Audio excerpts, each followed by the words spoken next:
আসসালামু আলাইকুম ওয়া রাহমাতুল্লাহি ওয়া বারাকাতুহু। মোহতারাম শেখ, ওয়ালাইকুম আসসালাম রহমতুল্লাহ বরকাতুহ। জি, রেহান বলছিলাম ইউকে থেকে। আশা করি ভালো আছেন। মাশাআল্লাহ বলেন। মাশাআল্লাহ তাবারাকাল্লাহ। শেখ, জাযাকাল্লাহ। জাযাকুমুল্লাহ খাইরান।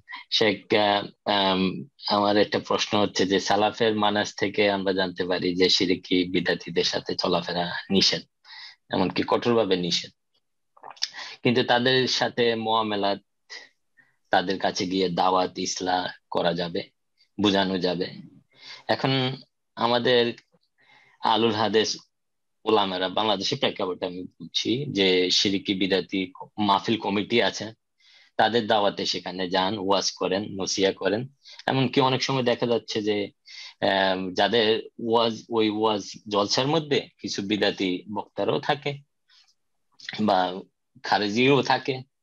এখন ওইসব মাহফিলে পোস্টার নিয়ে আমাদের কিছু দিনী ভাইয়েরা বিভিন্ন কথা আপত্তি বা ট্রোল করে থাকেন শাইখদেরকে।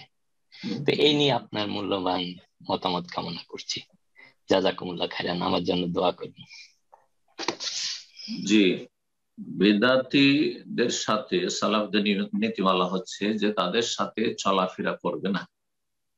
কোন চলাফেরা করবে না? যেই চলাফেরায় আপনার আমার ক্ষতির আশঙ্কা রয়েছে অথবা অন্যরা ধোঁকা খাবে, প্রতারিত হবে। এখন আমার মতো লোক যদি বেদাতীদের মজলিসে বসে, তাহলে অনেকে ধোঁকা খাবে যে উনিও যখন উঠা বসা করছেন তাহলে উনিও মনে হয় সই আকীদা মানহাজেরই হবে। হ্যাঁ, আর উনি যখন উঠা বসা করছেন তো আমরাই উঠা বসা করলাম তো কি হলো? কিন্তু আমি উঠা বসা করলে আমার অত ক্ষতি নেই, কারণ আমার কাছে কিছু এলেম আছে। কিন্তু আমাকে দেখা দেখি যে জনগণ ধোঁকা খেয়ে যাবে, তারা উঠা বসা করলে তারা পথভ্রষ্ট হয়ে যাবে ওই বিদাতি মোল্লার কাছে। যার ফলে এই ক্ষেত্রে বসা যাবে না। কিন্তু আরেকটি ক্ষেত্রে বললেন তাদেরকে দাওয়াত দেওয়ার জন্য, তাদেরকে হেদায়েত করার জন্য, অবশ্যই অমুসলিমদের কাছে দাওয়াত দেওয়ার জন্য যখন আম্বিয়া রসুলগণ গিয়েছেন, সাহাবাই কেরাম গিয়েছেন, তাহলে বেদাতীদেরকে দাওয়াত দেওয়ার জন্য কেন যাবেন না? যেতে হবে। তারা রুগী। তবে ওই যে যেটা বলা হচ্ছে সামাজিক দূরত্ব, এই করোনার যুগে সোশ্যাল ডিস্টেন্স, সামাজিক দূরত্ব বজায় রেখে করতে হবে। এই না হয় যে আপনি আমি আক্রান্ত হয়ে যাই তাতে। তো সাধারণ জনগণ আক্রান্ত হওয়ার সম্ভাবনা বেশি। যার ফলে সাধারণ জনগণ বেদাতীদের কাছে, মোল্লাদের কাছে কখনো বসবে না। খারেজি বক্তার কাছে কখনো বসবেন না, খারেজি বক্তাকে কখনো ডাকবে না। বাকি কথা হলে আলেম ওলামা প্রয়োজনে বসতে পারে, প্রয়োজনে বসতে পারে, কিন্তু তাতে যেন জনগণ প্রতারিত না হয়। বসবে, কিন্তু সেখানে সোশ্যাল মিডিয়া সেগুলি প্রসার হবে না। তাদের নাসিহা করার যদি প্রয়োজন হয় বসবে, কিন্তু এই সোশ্যাল মিডিয়াতে চলে আসছে যে বিরাতিদেরকে নিয়ে বসে আছে আর তাদের সাথে মাহফিল করছে, মিটিং করছে, এটা যেন না হয়।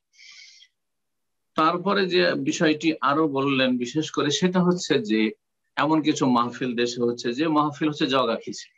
তাতে ইখওয়ানিও আছে, তবলিগও আছে, খারিজি আছে, আহলে হাদিসও বসছে। হ্যাঁ, এটা সমস্যা, এটা অবশ্যই সমস্যা। দাওয়াত দিতে যাবেন, আপনি একাই যান, বেদাতির কাছে দাওয়াত দিতে যাবেন। কিন্তু একটা মাহফিলে সবাই যখন কয়েকজন বক্তা গিয়ে হাজির হচ্ছেন, এতে জনগণ বড়ই বিভ্রান্ত হবে যে অসুবিধা নেই, অমুক জায়গায় তো দেখলাম আহলে হাদিস ওলামারা ছিলেন, আর একজন যাকে জঙ্গি জঙ্গি বলছে সেও তো ছিল, তো আমরা ডাকলাম তো কি হলো? দেখা যাবে পরে আরো বিভিন্ন জায়গায় জলসা মাহফিল আর কনফারেন্স হচ্ছে, সেখানে ওই খারেজি বক্তা গিয়ে আহলে হাদিস স্টেজে এসে হাজির। কারণ জাহিল জাহিল লোকেরা মনে করে যে এরা তো খুব ভালো কথা বলছে, ভালো কথাই তো বলছে তারা, ওরা বুঝে না যে খারিজে জঙ্গি বানিয়ে দিচ্ছে। তো যার ফলে এইরকম এই জগা খিচড়ি মাহফিল করা, আর তাতে আহলে হাদিস আলেমদের গিয়ে সেখানে হাজির হয়ে যাওয়া, অথচ সেখানে জঙ্গি বক্তা রয়েছে অথবা পথভ্রষ্ট রয়েছে, যারা পথভ্রষ্ট করছে জাতিকে, যাদের অনেক গুমরাহি রয়েছে আকীদা মানহাজের ক্ষেত্রে, তাদের সাথে মাহফিল করা আমি এটা ঠিক মনে করি না।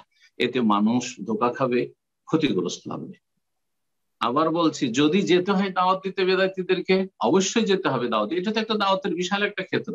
আমি একা যাব, সেই মাহফিলে আমি একাই থাকবো, কিন্তু আমার মাহফিলে খারিজি জঙ্গি এদিকে সেদিকে বসিয়ে দেবেন, আর তারপরে ওরাও বক্তব্য করছে, আমিও, ওরা ওদের মতো বললাম, আমি আমার মতো বললাম। না না না, এটা দাওয়াতের তরিকা নয়, এটা দাওয়াতের তরিকা নয়। এই জন্য আরব দেশে একটা মাহফিলে দুটো তিনটা বক্তা থাকে না, একজনই থাকে, শেখ থাকে।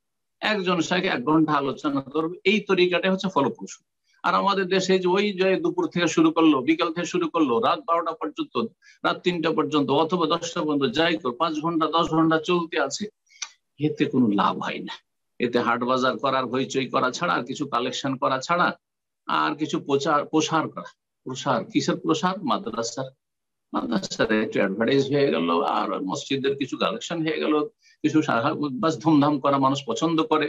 বছরে একটা দুটা ঈদ করা যেমন পছন্দ করে, ঠিক তেমন একটা মাহফিল করা পছন্দ করে গ্রামবাসী, এলাকাবাসী। এই হচ্ছে অবস্থা আমাদের দেশের দিনের দাওয়াতের। আসলে মূলত দাওয়াতের কাজ হয় না।